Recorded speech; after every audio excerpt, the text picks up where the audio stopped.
is PsychoStream, in which we have post-episode discussions about Psychoville and analyse how the defunct alternate reality game in the order in which it was originally released. Okay, George, if you'd like to introduce yourself. Hello, I'm back. I'm George from Headphones UK. We do reviews of obscure movies and TV shows and such, mostly animated in Europe. Yep, and I'm Rocky. I am the artist piece of Huck. Yep. Huck being Certainly the Fox character on George's YouTube channel. Okay, so yeah. I'm now going to for the discussion of the episodes, I wanted to get slides with each of the characters' concept art. But I can only find it for three of the main characters. So anyway, so Rocky, you haven't seen the series before, so I should start. What did you think of Mr. Jelly? I do not like creepy clown characters. Yeah. It's I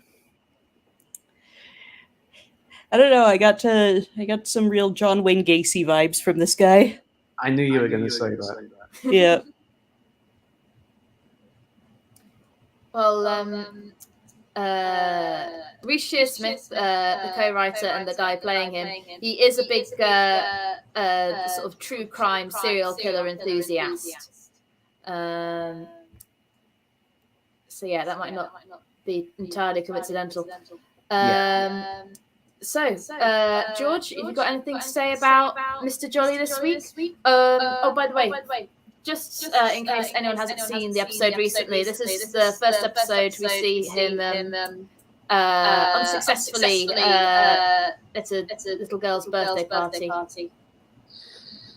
What I find it interesting. I mean, I've not seen this concept art before, and it kind of reminds me of Scarface work, the guy who did Points on the Wall. Just that very pensive style look to it. But yes, like Mr. Jolly. Jelly. Sorry. I just got. If he was in real life, he'd punch me in the face. But Mr. Jelly is like. One of the skills that have is creating some of the most vile, despicable, and outwardly unpleasant characters. But as the show goes on, you not only begin to adhere to them, you actually start to support them and root for them. And Mr. Gems is one of those characters. In the first episode, he's very unpleasant, so he is kind of entertaining how much asshole he is. But as the show goes on, you learn more about his backstory and about why he became what he is. You do really sympathize with him. But in the first episode, it's just an enjoyable bit. Yeah, absolutely. By the way, George, you're not going to do any spoilers this week, are you? Pardon? You're not going to spoil anything this week, are you? No, I'm not spoiling anything.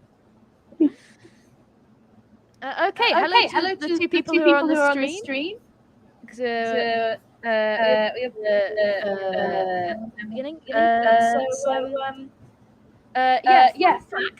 little girl whose birthday party is in this scene is actually Reece Shearsmith's daughter, because the producers told them, we're going to have trouble getting a child actress that will let her, pull her hair.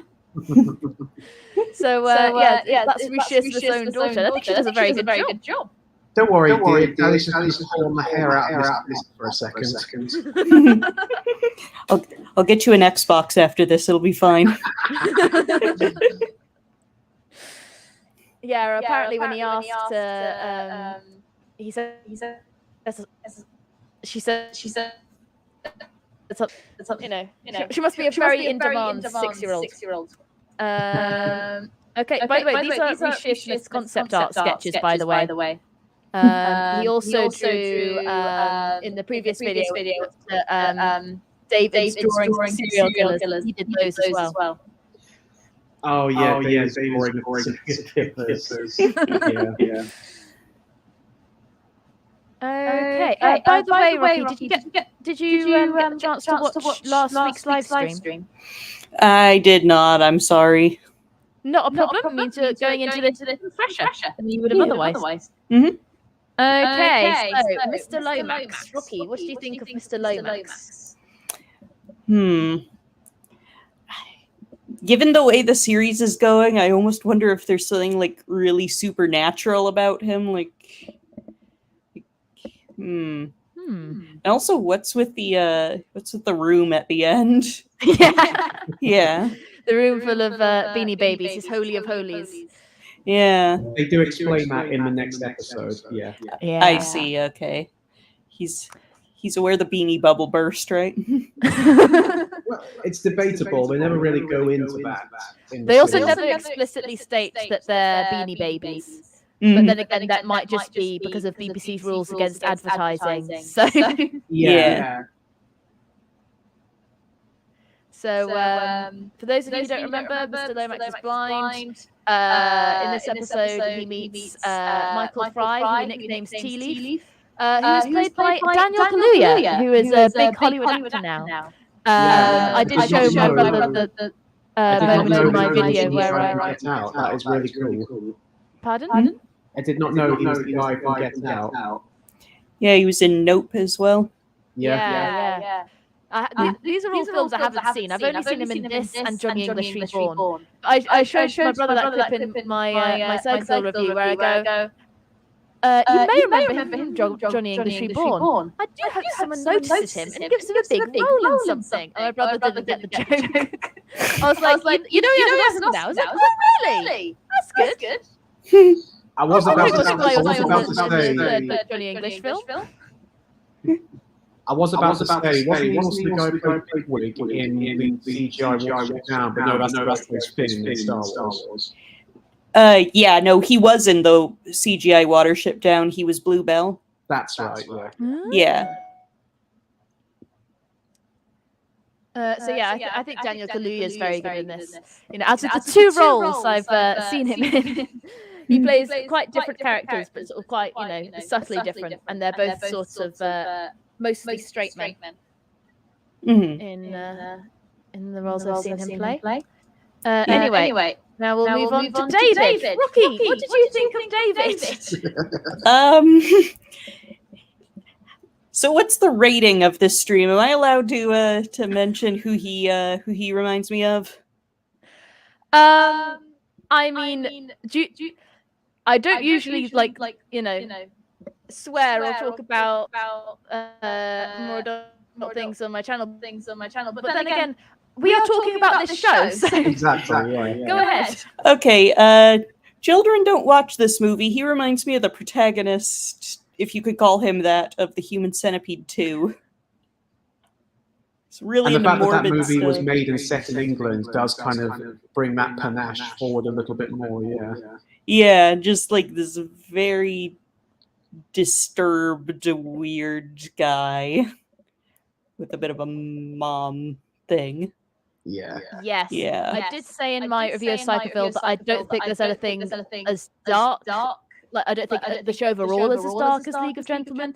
But yeah, the thing with David and his mum, they don't have scenes like that. Uncomfortably close scenes between the mother and son there in every episode. But the ones that do have any, those moments are creepier than anything they've had in League of Gentlemen, in my opinion. It's just like, skin. Yeah. Definitely very disturbing moments.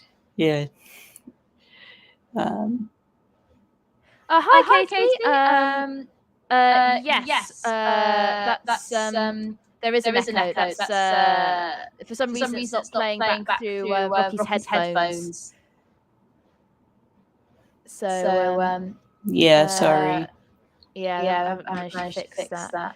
Have you made sure the echo cancellation box is ticked in settings? It is, yeah.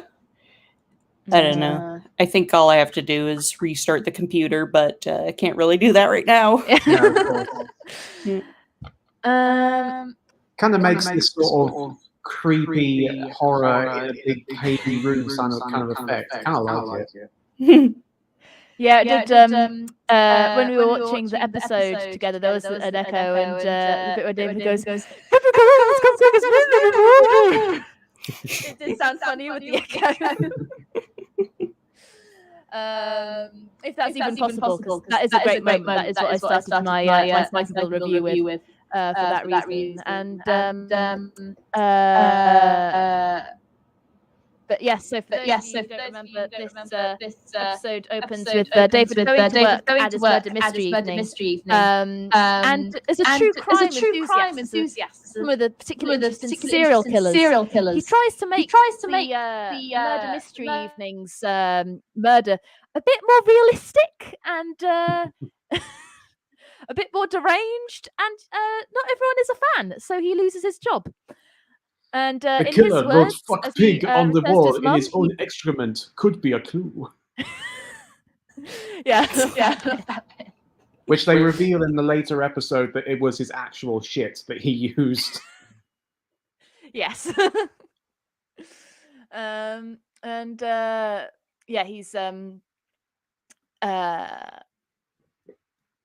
so yeah, in his words to his mother, he does a bad murder. And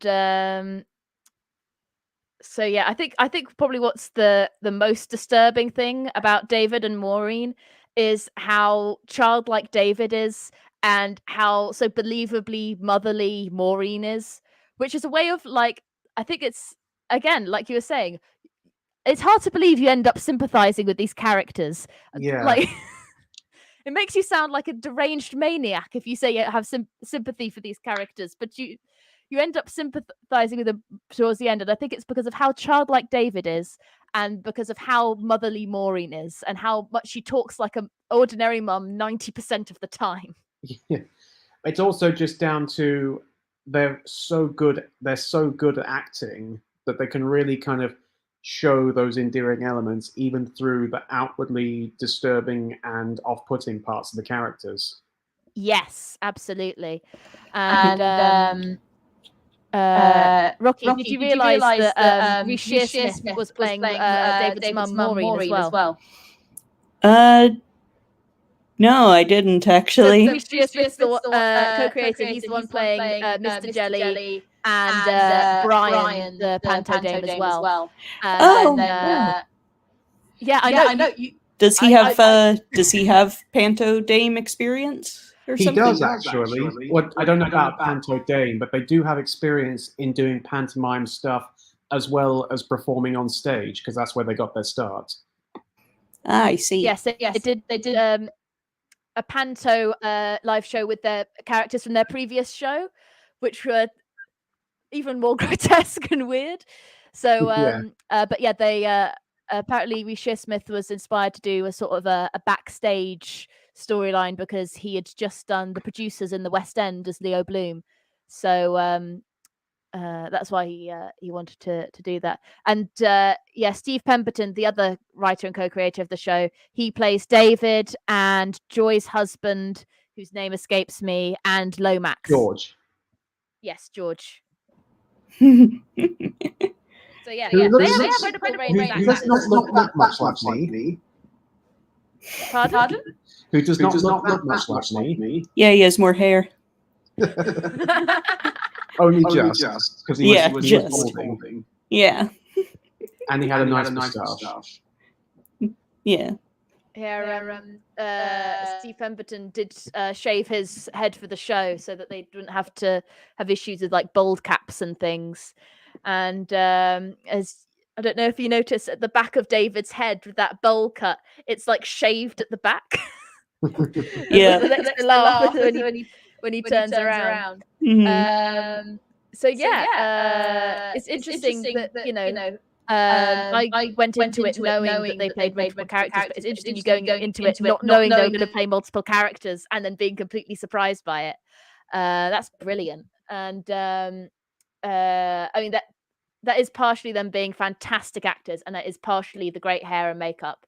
Yes. I don't know. No, the makeup and the costume and hair is amazing. The costume was done by a French man called Yves Barr, who also did League of Gentlemen and still works for them on Inside Number 9 today. I thought they were some amazing production staff to work on their shows with them because a lot of the shows they work on don't have the biggest budgets, but they really work with them very well.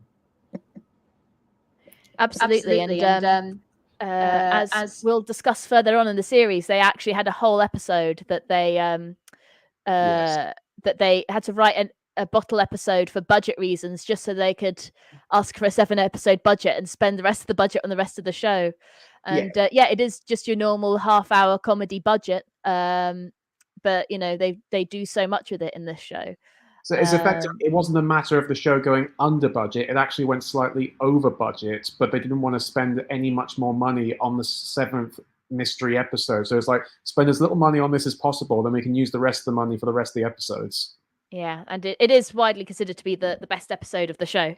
It is. It's a really good episode, and was the inspiration for Inside Number 9. Indeed. Yeah, bottle episodes. I love bottle episodes a lot, just because I feel like they kind of force the writers to be a bit more like creative. Yeah, absolutely. Yeah, like The Fly. Necessity is the mother of invention. Mm-hmm. Okay, so next character, Joy. Rocky, what did you think of Joy? I did not like Joy. No. Yeah, no. At least she doesn't have a reborn doll. Is all I'll say. That would be quite creepy. Yeah. I don't know if reborn dolls were a thing in 2009, thankfully. So yeah, or if they were, they probably looked even creepier because they hadn't really gotten as good at it yet. Yeah. So what do you think of her disturbing attachment to Freddy Fruitcake, her baby doll? Yeah, no, that's a lot of ink could be spilled in the psychologist's reports.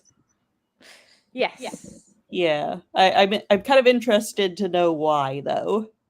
Oh, well, obviously we won't say it because we're not going to be spoiling anything. Right. Although, did they ever? Because they do have a reason for why she is. Yeah, they do come up with a reason, and it is revealed at some point. They only, if I remember correctly, it was only revealed in the Halloween episode, wasn't it? They do, and even more context is revealed in one of the websites that came out around the time of the Halloween episode as well. Yeah, so it's only mentioned in the Halloween episode, but it is an incredibly tragic and very sympathetic backstory. So they didn't excuse her behavior, but it does explain a lot to why she becomes what she becomes. I see, yeah.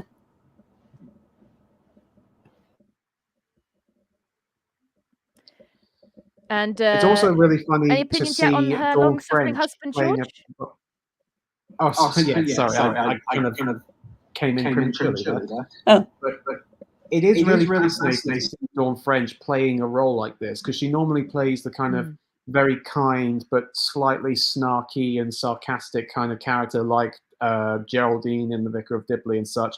So to see her play kind of using that kindness and cuddliness of her in an offsetting way to make her seem rather threatening, it was really fascinating to see. Yeah, absolutely. I mean, Dawn French did make her start in a comic strip, which did have some quite, out there, edgy kind of stuff for the time. Well, she could get away with that back when she was younger, because she was a lot thinner when she started, so she could kind of get away with that more edgier humor. When she started getting bigger, it was a bit tougher because you just wanted to cuddle her. Yeah, I hadn't really thought of it like that. But yeah, I think I did read a review of Psychoville recently from the client that said, if you think this is a good show for you just because you like The Vicar of Dibley, it's quite different. Oh my goodness! I love The Vicar of Dibley, but it's like one of the softest shows the BBC's ever made. It's like the kind of thing you show someone who's on the brink of like just wanting to give up on life. And be like, actually, it's not too bad. Yeah, I could imagine going from that to this would be like, would it be comparable to people who watched Malcolm in the Middle for Bryan Cranston, seeing him in Breaking Bad? Very much so. Yes. Yeah, Oh, I hadn't thought geez. of it like that, but yeah, that's a great comparison. Yeah. Yeah, Except quite a even different- probably more greater of contrast, because even Malcolm in the Middle sometimes had some darker or twisted jokes. Yeah. Anyway, and finally, Robert. What did you guys think of Robert and supporting characters, Rocky? Robert. Would it be a spoiler to make the Stephen King reference? Yeah, don't worry about spoiling episode 1. Okay. Yeah. Carrie's little brother. All right. Yeah, as you called him, yes. Yeah. Yeah, I kind of like him. I think he's probably my favorite so far. I'm really interested in what's going to go on with him. Yeah, he's definitely the character you sympathise with from the outset, out of the 5 main characters. Yeah. Knowing a show like this, though, I'm almost wondering if that's going to flip, just because he's like the most likable one so far. Ooh, interesting. Yeah. And what did you think of his love interest, Debbie? He could do better. He really can, yeah. Yeah. Yeah, that bit where she accidentally says just to date with him, and she goes, yeah, but I need to think about things. And then just closes her eyes really hard. As if she's trying to think. Yeah.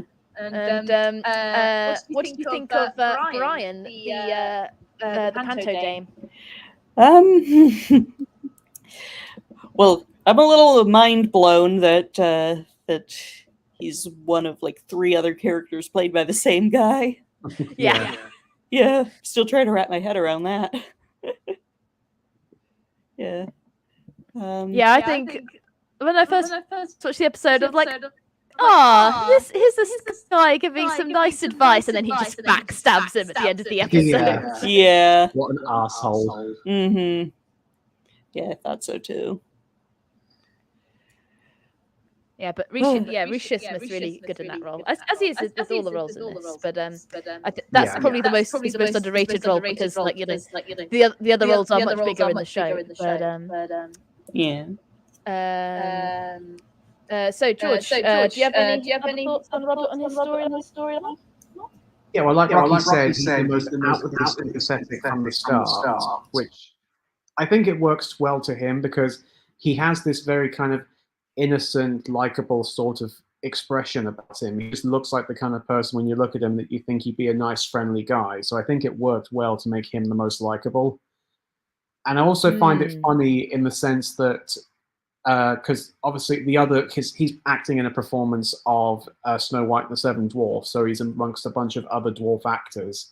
And I like how he's the shortest out of all of the various dwarf actors, and they make fun of him for being the shortest, even though they're all short as well. I found that quite funny. Oh, I didn't notice that he was the shortest. He is. If you look at them all in one scene, you'll see that he comes at least maybe about 4 inches below even the shortest one.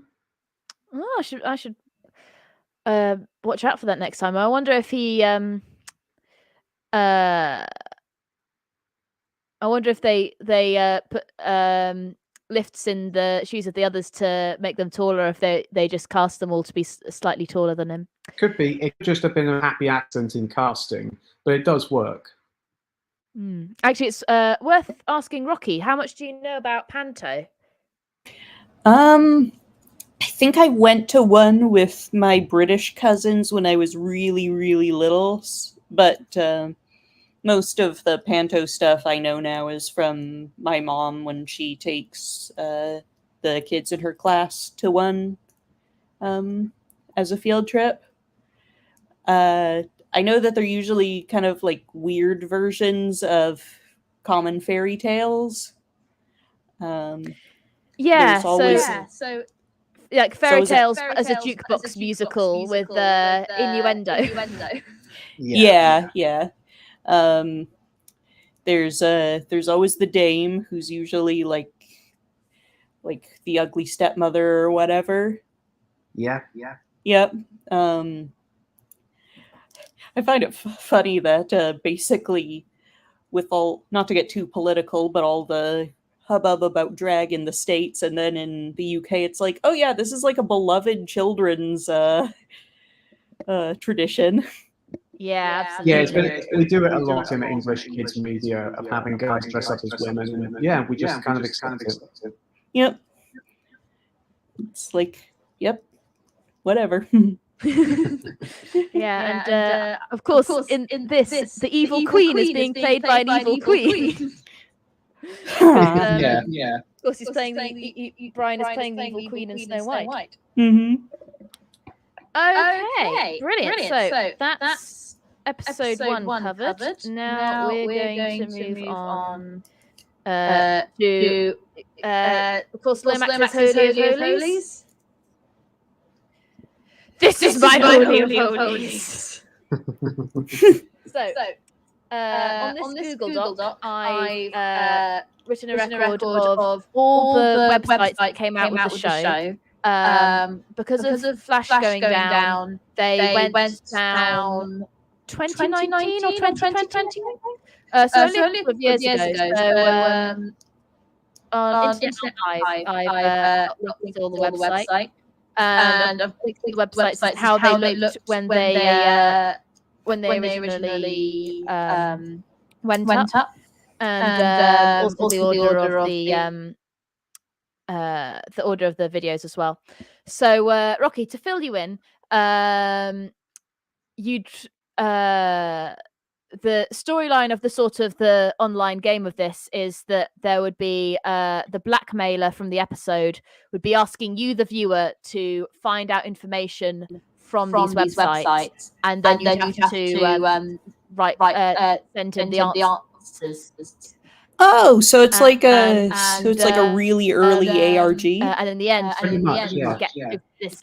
Wow. Yes, it's an ARG. It's called Split Reality Game. So yeah, you go into the different in-universe websites. So there is a Mr. It's a Mr. Jolly Party's one saying that the website's being refurbished. Last week, the only two that were up before the episode were David's YouTube video talking about his favourite serial killers, and an ad for Mr. Jelly's parties. And so let's start off by, it looks like it's the best place to start.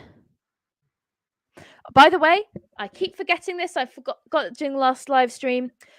I've got a big announcement. I am going to be interviewing John Aird, who was the producer of BBC Comedy Online during this time and produced all of these websites. So he's a digital media and TV producer, and I'll be interviewing him in early November. And I think he might be working with Jeremy Dyson at the moment, actually, which is quite cool. Yeah. Anyway, so this is the Panto website. Remember, this is 2009, so this looked very professional for a 2009 website. So, do you know who Christopher Biggins is, Rocky? I was just about to ask that. Yeah. I do not. Sorry. Yeah. Okay, so Christopher Biggins is oh, sorry, George. Do you want to introduce Rocky to Christopher Biggins? Oh, sure.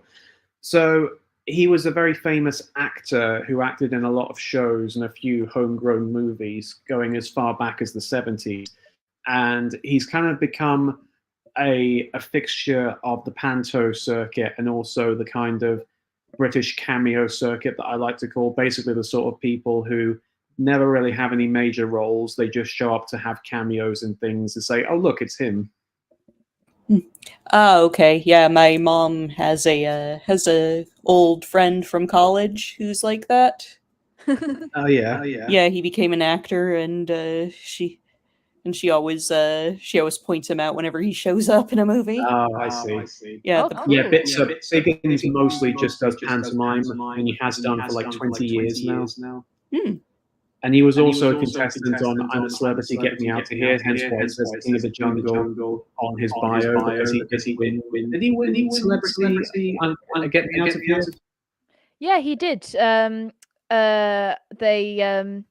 remember they talk about it in the commentary, saying that it was just before the show, and they were like, we were planning on writing him in before I'm a Celebrity. We're not just jumping on the bandwagon. But yes, he was in Rocky Horror Picture Show as one of the attendees of the party, sort of one of the extras in that scene. I think. Yeah. I see he's been around a while. He has. Yes. Yeah. Okay. George, do you want to read aloud the Biggins section? And can you do a Biggins impression? I'll try. Hang on, let me just get closer so I can see. So, hello and welcome to this wonderful old theatre in the lovely town of insert name of town. Assume they will be done by management. Christopher Biggins in the jungle. Most of you will know me as Biggins, the king of the jungle, but I hope to show you that over the rest of the 3.5 hours, I will not count those numbers, I am also Biggins, king of the Panto, or queen of the Panto, if I'm playing the dame, because he did normally play the dame a lot in pantomimes like Widow Twanky and such. Yeah, I assume so. If that's the profile image. Yeah, exactly. So, having written, directed, produced, and starred in over 50 productions, I know the joy a pantomime can bring to the children of all ages and abilities. We even have shows which are audio described for blind kids. These are 15th and 17th of December at 1 p.m. in case you want to avoid them. It's pure bedlam, to be honest, but we're made to do it.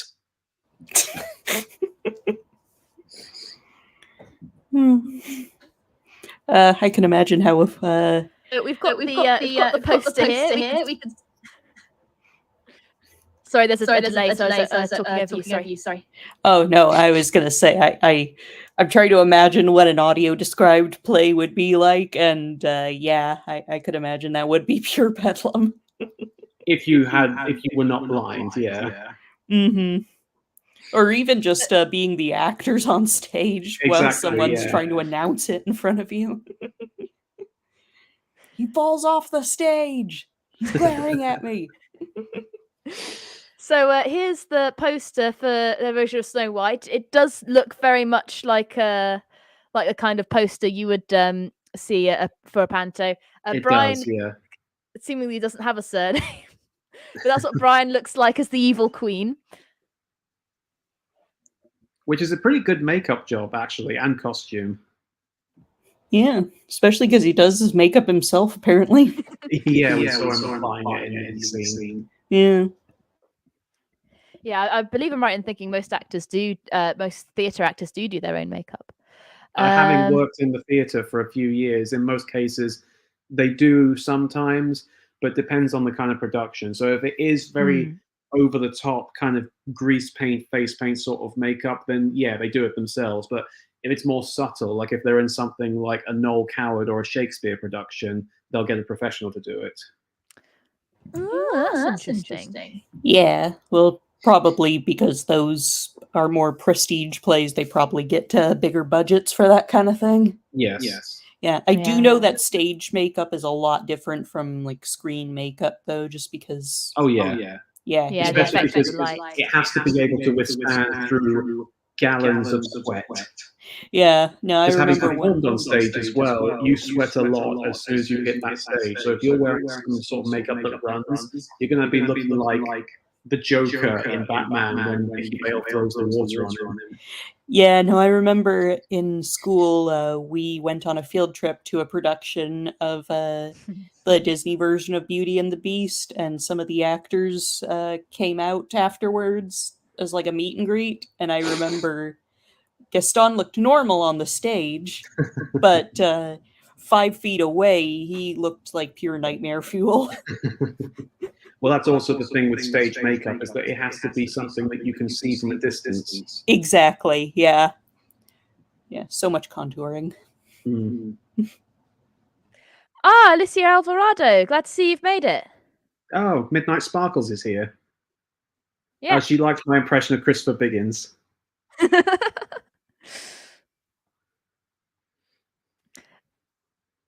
Would you like to read the rest of the website as well, or do you want me to do that? It's better if you do it, because you can see it better than me. Okay. Yeah, I think it might come up rather small for you guys. So, what is pantomime? A few songs strung together with some tired old slapstick and outdated topical references by men in dresses. Mainly, yes. But they also hark back to the more innocent times when children could fly, baddies were punished, and the management didn't bully you into having Big Brother contestants as your brokers men. What's wrong with a couple of pros? I've seen the Crankies stop a show with an amazing fruit and veg routine. Hysterical. Anyway, prepare to be transported. Except if you need wheelchair access. The ramp got warped in the floods by all accounts. To a magical land where apples are bad for you and mirrors tell the truth. So if you're a vain vegetarian, you're in for a rocky ride. But the rest of you, young or old, rich or poor, sit back, relax, and enjoy this year's Biggins Spectacular. Some of you may remember I used to wear big red glasses. I'm still waiting for the should have gone to Specsavers ads to come knocking. What are they waiting for? Notes for teachers. Pantomimes are about audience participation, but there are levels. If little Johnny or Jenny want to wave glow sticks, £4.99 from the foyer and every single entrance to the auditorium, then that's fine. But cigarette lighters, water pistols, rolled up newspapers, and, I kid you not, tampons are big no-nos. Secondly, there are 6 toilets in the theatre building. Please try and use one of them before the show begins, especially if your child is what we call a sprinkler. We spend more on Dettol every year than we do on the dwarves. Finally, we are happy to name-check schools and party bookings during the song sheet, but please give the name of the school only, not every single child in the class. I'm not doing the register, and I can't keep my driver waiting as his wife's got IBS, irritable bowel syndrome. So think on. Okay, so we've got the cast biographies here. I don't think we'll have time for all of them, but as Robert's got Robert's website to look at, I think we'll leave him last. So let's start with Debbie.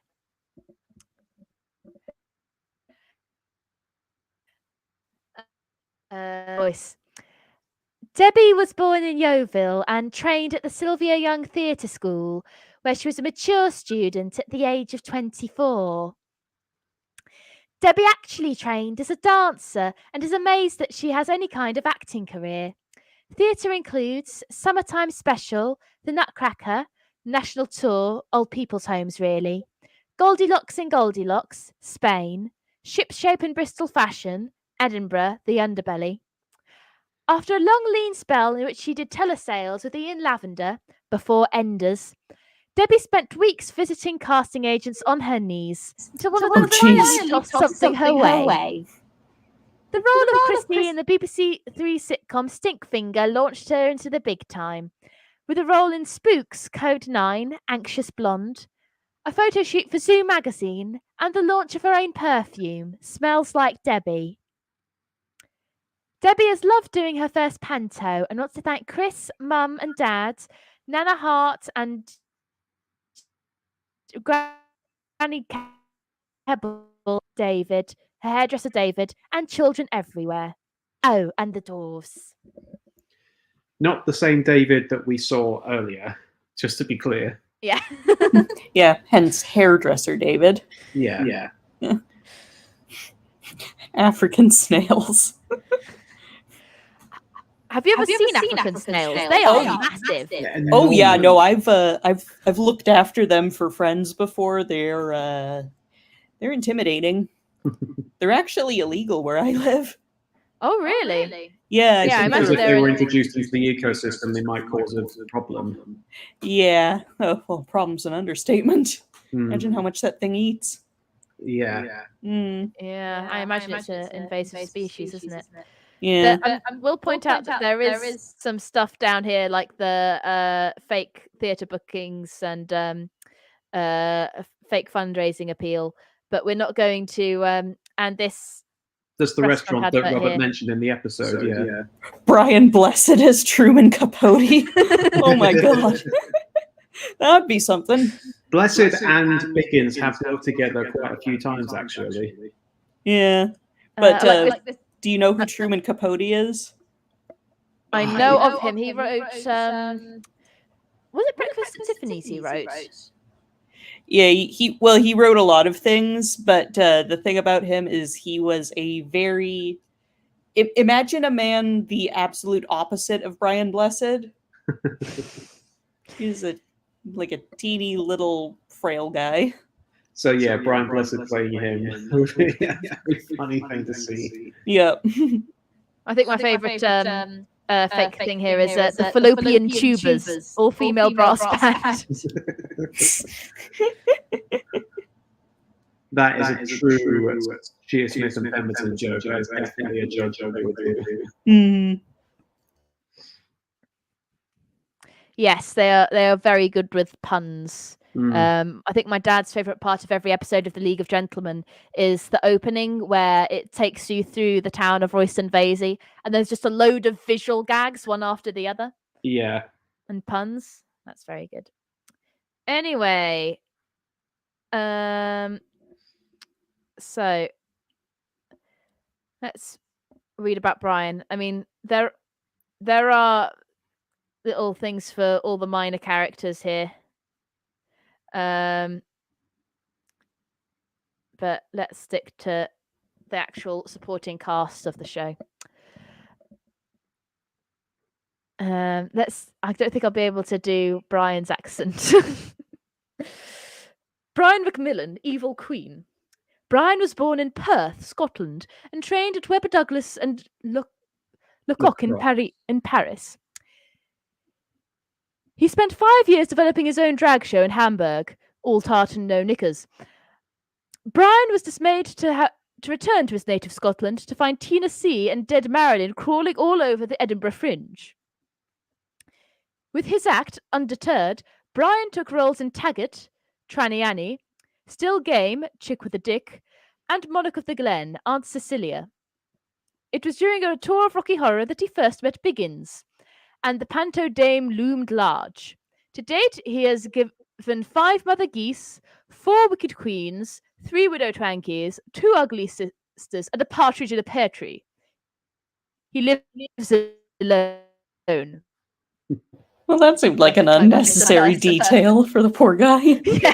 Or maybe it's his subtle way of saying, I'm single. Oh. Maybe. He does seem like a person who likes messing with other people's lives. So yeah, does seem like the kind of person who would do that. True. Okay.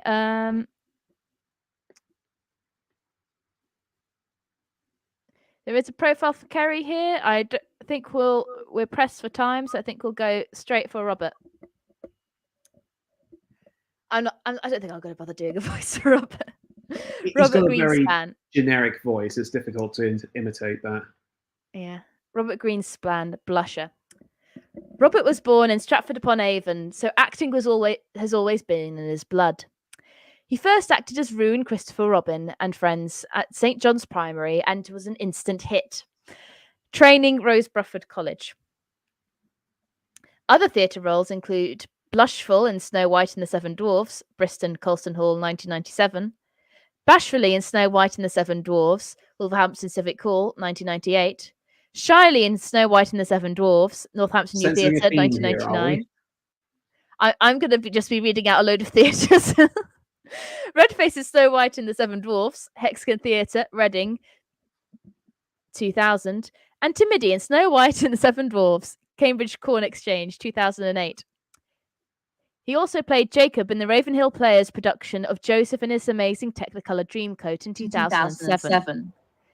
His television includes Tenth Kingdom. For more, Robert, visit robertgreenspan.co.uk, which is, of course, a real website. Well, real as in made for the purpose of the show, but obviously it's an actual website where you can hire the guy. Yeah.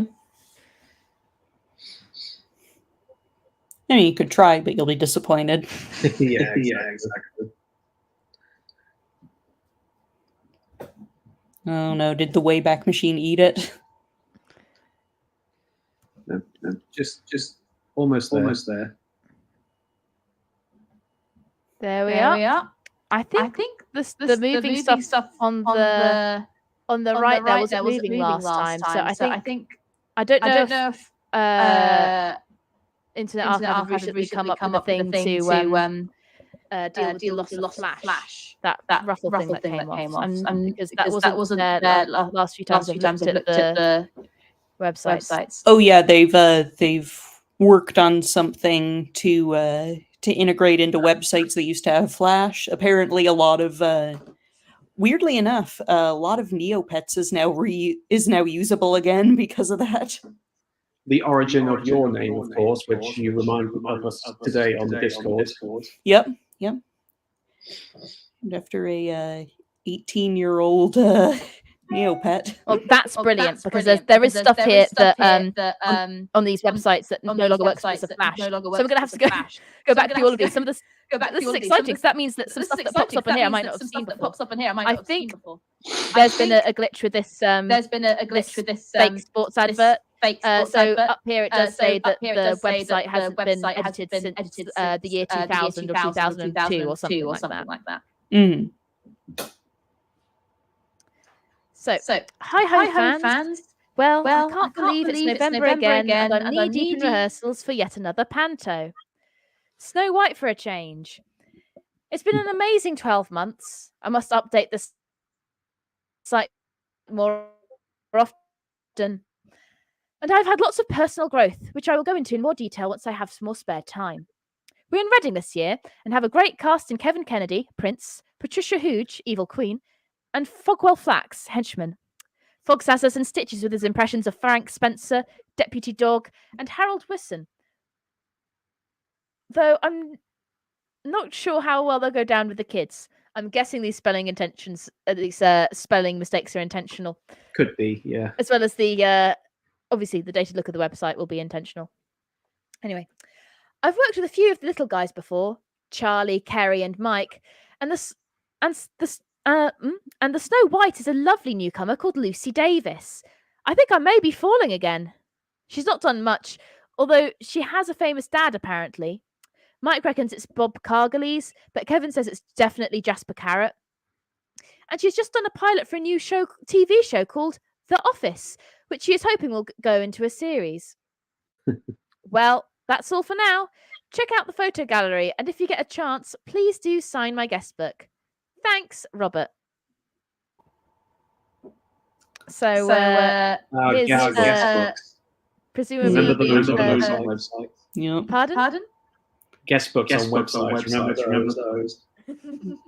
There are web rings. On Welcome Home because it was going for that old website look. But they didn't close it. It was Welcome Home sort of became a viral hit. Anyway, so we've got previous shows, including one with his friend Kerry, and apparently he's made some short films as well. Okay, so we'll go to the beginning of the guest book.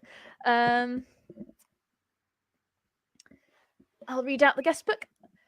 Just testing the guest book. Hello, guest book. Cool site, Robert. Classic photos of us in Bristol. Heard from many of the other guys. I heard Tiny's gone up for the latest Harry Potter, but he's up against Warwick. So keep in touch. Okay, kiss. Yeah. Happy birthday, Wouldn't mate. hold out much See you hope if soon. you're going against Warwick Davis. Yeah. Yeah, Warwick Davis and Peter Dinklage. If either of them are trying out, it's all over. Yeah. You owe me £20, you little prick. Mike Jeffries. Hey, Robert. Just got back from MunchCon 2000, which was a big success as ever. You should consider doing an event with us. You're often asked about. Still snow whiting? Let me know when you get fed up of it. There's still dosh to be made over here. Neil, 99, MG Prods. Happy birthday to you. Happy birthday to you. Happy birthday, dear Robert. Happy birthday to you. K, kiss. Copyright strike. You is well fit. Great photos. Any spares? Coops. Saw you in Panto last night. Awesome. You're in great shape. Love the splash routine. It's so difficult reading text speak. How did people survive in those days? I used to like to splash it over too. I think I'm probably glad I can't say that properly. You on MSN? Merry Christmas. How's it your end? How's McFadden? Phelps is lovely, but Schofield's a real bitch. Thinking of you, Kay. Looks like, is that Kerry using somebody else's account? Also, Schofield is a real bitch. That comes back when it doesn't come back in the show, but that's something that's come back in a way that they probably didn't realize nowadays. I'm out of the loop, I think. Yeah. Philip Schofield is a famous TV presenter in the UK and has gotten in a lot of trouble in recent years. Like his brother turned out to be a paedophile and went into the police. And I think he also got in trouble for sexual harassment. Oh. It was a relationship with a young member of staff who I can't remember was either underage or like just turned 16, something like that. Well, either way, it's a power imbalance thing. That's not. Yeah, absolutely. But anyway, more Biggins. All right, not more Biggins yet. I've skipped ahead. And so another 10 months of unemployment looms. Mike. You going up for Reading this year? Be nice to work together again. Call me Kay. Kiss.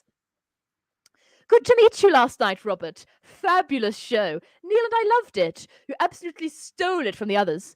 I'm not doing Snow White again for a few years, as I've got Cinders and Pan scripts I've been wanting to do. But you're certainly on my short list. Safari, Biggins, kiss, kiss. I think that was I did a better Biggins voice that time around than I did last time. Finally checked it out. Told you I would. Missing you already. In floods all morning, but good news. The office was commissioned for a series. Yay! Ricky and Steve called, and it's going to be mega. Listen, babes, don't worry about all the stuff last night. End of show parties are emotional for everyone. And it's not that I don't think you're lovely. I do. You're cute and adorable. It's just that with the whole office thing and not knowing how things will pan out with Kevin, I'm rambling. Anyway, much love and we'll keep in touch. Luce. Kiss, kiss, kiss. Lucy D. Call me. Those kiss, people that spill out the people that like to air their laundry in front of the public on comment boxes. Yeah, sometimes you read comments and you're like, are you okay? I think you need to talk to someone. Yeah. So, that's presumably, what did it say her name was? Lucy Davis. So, Rocky, from Robert's website so far, what do you think of Kerry and Robert? Carrie, Carrie's clearly been attracted to him for a while now. And the call me after the party in February makes me wonder.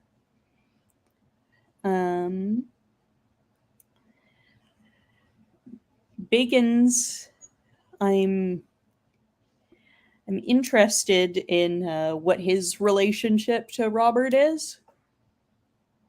we do see him in future episodes. Yeah, so I assume that'll get explained.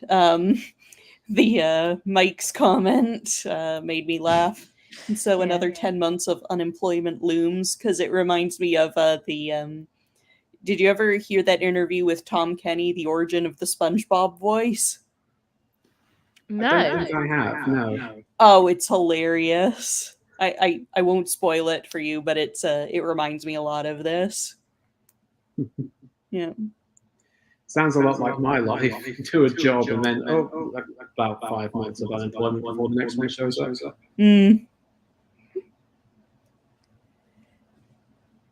Okay, so Simon the Bomb. Yes, there is an echo. It's on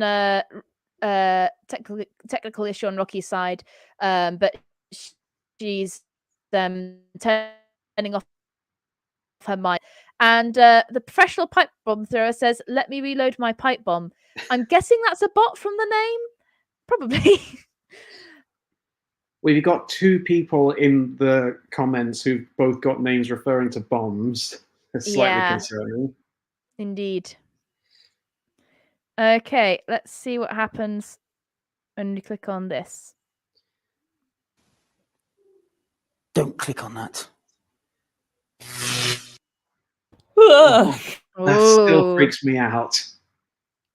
That wasn't working last time. That was something that wasn't working last time. So let's try that again.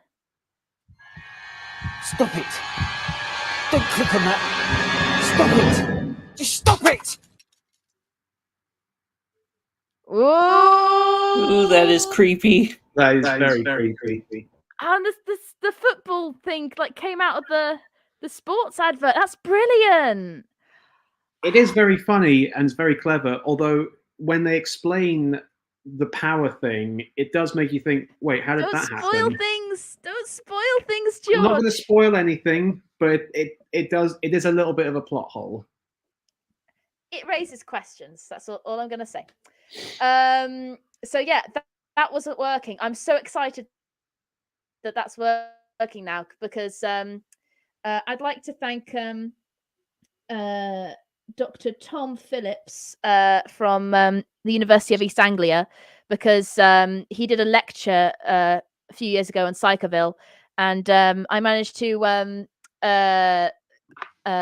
contact him and ask him if he had any information on Psychoville, and he just sent me his presentation and everything. So that's how I first found out about that thing happening when you click on the advert.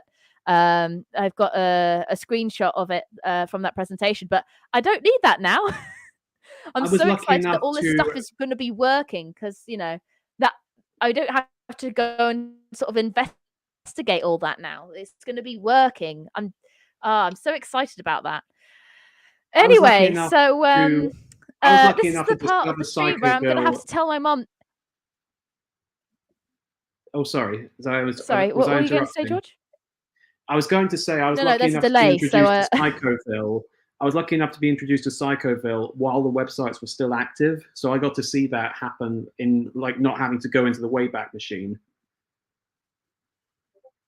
Yeah, that's good, because all of the Flash stuff hasn't been working. There was just the BBC sign telling you to install Flash.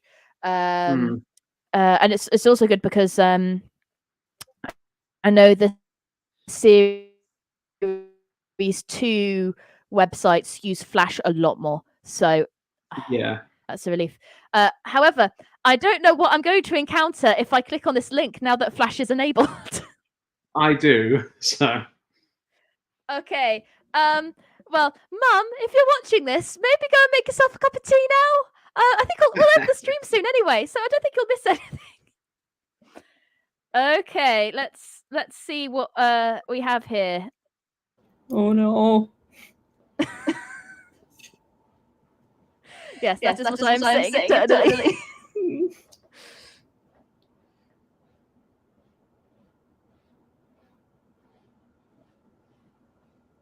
I do love that name though, Midget Gems. That is a brilliant one. It is. Yeah, Ruffle is this Flash player thing. I figured, Yeah. So yeah, with the flash stuff, it was pretty much like screenshots of things so far. Hmm. So video isn't working, which videos of stuff don't seem to be working with Ruffle, because that happened last week when we looked at the main Psychoville website. I should also say that if you click on more information at the bottom of these websites, it does then take you to a disclaimer page from the BBC, which with a lot of ARGs they kind of avoid having a direct link to something saying that it's not a game. But I think as BBC being, public funded and national broadcasting and everything, I imagine that maybe they I wonder if they were just obligated for some reason to put this up here. Well, and also British TV has had a history with people taking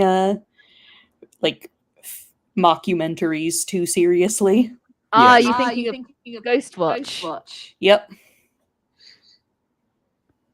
So I saw that for the first time recently because I'm not making a video on Ghostwatch, but I am watched it as research for a video. Mm. So it is kind of tragic how that went. Yes. Anyway. So as you can see, at the time that the website here was posted, this is how I actually realized through my research that that the websites were released weekly. And I, for those of you who don't know, these sorts of digital snapshots on the Wayback Machine are called crawls. So, so I basically, in my Holy of Holies, where I've tracked the dates of all of them, those are the dates of the crawls. And I think probably because there's crawls done by bots, and these are BBC websites, then they're kind of automatically crawled. So yeah, I've I think only one of them, or I think only two of them don't have the accurate dates on the crawls in terms of when they were released. But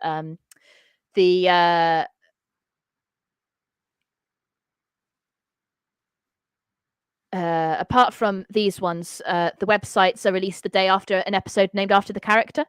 So episode 1 is BlackMail, and then episode 2 is Lomax. So next week it's Lomax's website, and that sort of thing. Which is impressive that he has a website, considering he's blind. Yes. Yeah, no, I've heard of the blind people. They can browse the internet through those audio readers and everything like that. Oh, I'm sure. Yes. But did they have that back in 2010? So I'm not sure. They may have, because I think there was very early text-to-speech back then. So yeah, I don't see why the opposite couldn't have been true. By the way, I've already come off the site, but interestingly, it credits the written material as being from Rhys Shearsmith and Steve Pemberton, obviously, who created the show. But it's also said with additional material from Robin Neil Gibbons, who, for those of you who don't know, are best known for writing for Alan Partridge from, I think, around 2012, 2011 onwards. So good old Alan Partridge. Have you ever heard of Alan Partridge, Rocky? I've heard of the name, but I probably couldn't really tell you much about it. Have you heard of Steve Coogan? Yeah, of course. Yeah. He's basically Steve Coogan's premier character. Yeah, no, I knew that. That was just kind of that's where it ends. So he's basically meant to be a spoof of TV talk show hosts like Michael Parkinson and such. And the idea is that he's like what's a good way to describe him? I won't go on too much of a tangent, but he's basically it's a comedy about a guy who does TV and he's terrible at it. I see. Okay. I don't know if we should be reading this aloud. I mean, we're I can do it if you're chicken. Yeah, Rocky said she'll do it for you. Okay, Rocky. Welcome to our site. Looking for fairy tale fantasy? Then we've got a little of what you fancy. We're not short of great films. Check out our titles below and click for a free preview. All our models are over 18 and under 5 foot. Should I read the Neil thing too? Yeah, if you want to. I'm guessing this is who was commenting on Robert's website. Okay. Should I do the voice for him too? Yeah, I could do he is the a voice character for Robert, in make the it sound show, real so perfect. use your imagination. Actually, I want to hear George's voice. Okay. Yeah, I'm curious now. All right. I'll zoom in so I can see it properly. My name is Neil, and I set up Midget Gems in 1983 to plug what I saw as a gap in the adult video market, namely fairy tale porn. I remember being very aroused as a child when I was first watching Wizard of Oz, and not knowing why. Now, I wasn't a friend of Dorothy, but what we call a Lilliput lover. I have a fetish for adult dwarfs and midgets, and luckily I'm bi, so it was a matter of Lullaby League or Lollipop Guild. So Munchkins got me hot and bothered, and still do. Lollipop Guild sounds like something very different in terms of adult content. Yeah. Oh god, that sounds. That's horrible. I think I need a bath after that. You sounded like a Vince. From Okay, Mongols, Yeah. that's kind of what I was going for.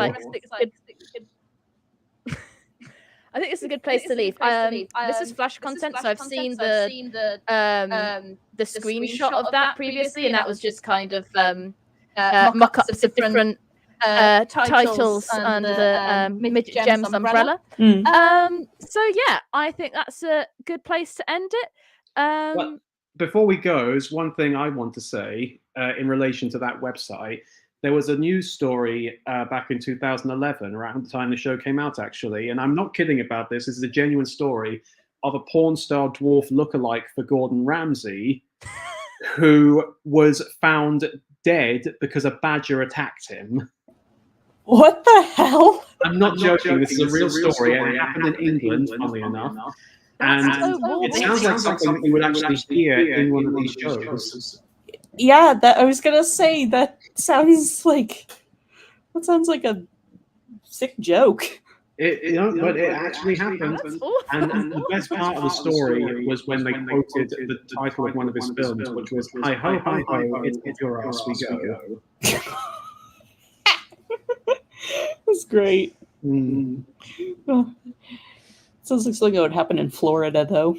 It does, yeah. Mm-hmm. Which, funnily enough, I found about it on a podcast I used to listen to, which used to tell about silly news stories, and the majority of them were from Florida. Yep. Good old Sunshine Law. Yeah, that's a good note to leave on. Sweet. Okay, so I think that just about wraps it up for today. So you can check out George's not website. You can check out George's YouTube channel, Headphones UK. He reviews a lot of films and TV shows. And there's a new one coming out next weekend. You might see me on there soon. Hint, hint. Yes. Yes. So excited. You can. So excited. You can check me out through, I don't know, random places. I'm a bit of an internet nomad. Yeah, you don't really have a permanent spot to call home online, do you? Yeah, no, because I refuse to join Twixter. Yeah, or whatever it's called now. Well, your link tree is on my YouTube channel, so people can find your various sports through that. Yep, that's true. Brilliant. And so yeah, again, I'm Uncharted Essays. I review films and TV shows. You can I've got a link to my Ko-fi somewhere. So you can donate to me if you want to. I've got a members page as well. And I was going to say something and I have completely forgotten. Oh, yes. I am doing a video essay on an episode of Inside Number 9 for all of you Inside Number 9 fans out there, but I won't say which episode. So I want you to tell me in the comments which episode you think it is. Okay, guys. Well, thank you very much, everyone. Thank you, Alicia Alvarado, who I think is still on the stream with us. And I'll see you again same time next week, 7:30 UK time. And we'll look at episode 2, Lomax. Bye-bye. Bye. Bye.